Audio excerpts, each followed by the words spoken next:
প্রধানমন্ত্রী তারেক রহমানের বরিশাল সফর ঘিরে দক্ষিণাঞ্চলে ছিল ব্যাপক প্রস্তুতি। সোমবার 13 জুলাই 2026 দিনব্যাপী এই সফরে তিনি পরিবেশ উন্নয়ন, সামাজিক নিরাপত্তা কার্যক্রম এবং সাংগঠনিক কর্মসূচিতে অংশ নেন বলে বিভিন্ন গণমাধ্যমের প্রতিবেদনে জানানো হয়েছে। প্রকাশিত তথ্য অনুযায়ী সকাল 6টার পর রাজধানীর গুলশানের বাসভবন থেকে সড়ক পথে বরিশালের উদ্দেশ্যে রওনা হন প্রধানমন্ত্রী। সফরের শুরুতেই তিনি বরিশালের গৌরনদী উপজেলার বাটাজোর এলাকায় যান। সেখানে প্রধানমন্ত্রীর প্রধান কর্মসূচির মধ্যে ছিল বৃক্ষরোপণ কার্যক্রম। নবখনন করা শরিকল বাটাজোর খালের পাড়ে আয়োজিত বৃক্ষরোপণ কর্মসূচিতে অংশ নেন তিনি। একই এলাকায় সাধারণ মানুষের মাঝে ফ্যামিলি কার্ড বিতরণ কার্যক্রমের উদ্বোধন করেন বলেও সংবাদ প্রতিবেদনে উল্লেখ করা হয়েছে।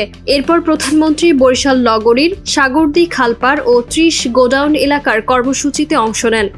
পরিবেশ সংরক্ষণ, সবুজায়ন বৃদ্ধি এবং জলাধার রক্ষার বার্তা নিয়ে এসব কর্মসূচি আয়োজন করা হয়। সফরকে কেন্দ্র করে বরিশাল জেলা ও নগরীতে নিরাপত্তা ব্যবস্থা জোরদার করা হয়। স্থানীয় প্রশাসন, আইনশৃঙ্খলা বাহিনী এবং সংশ্লিষ্ট কর্তৃপক্ষ প্রয়োজনীয় প্রস্তুতি নেয় বলে বিভিন্ন প্রতিবেদনে জানানো হয়েছে। দিনের শেষ কর্মসূচি হিসেবে বিকেলে বরিশাল জেলা শিল্পকলা একাডেমিতে দলীয় নেতাকর্মীদের সঙ্গে সাংগঠনিক মতবিনিময় সভায় অংশ নেওয়ার কথা ছিল। সেখানে স্থানীয় সাংগঠনিক বিষয়, ভবিষ্যৎ পরিকল্পনা এবং মাঠ পর্যায়ের কার্যক্রম নিয়ে আলোচনা হওয়ার কথা জানানো হয়। প্রধানমন্ত্রীর এই বরিশাল সফরকে ঘিরে দক্ষিণাঞ্চলের মানুষের মধ্যে যোগাযোগ উন্নয়ন ও কর্মসংস্থান নিয়ে নানা প্রত্যাশা তৈরি হয়েছে।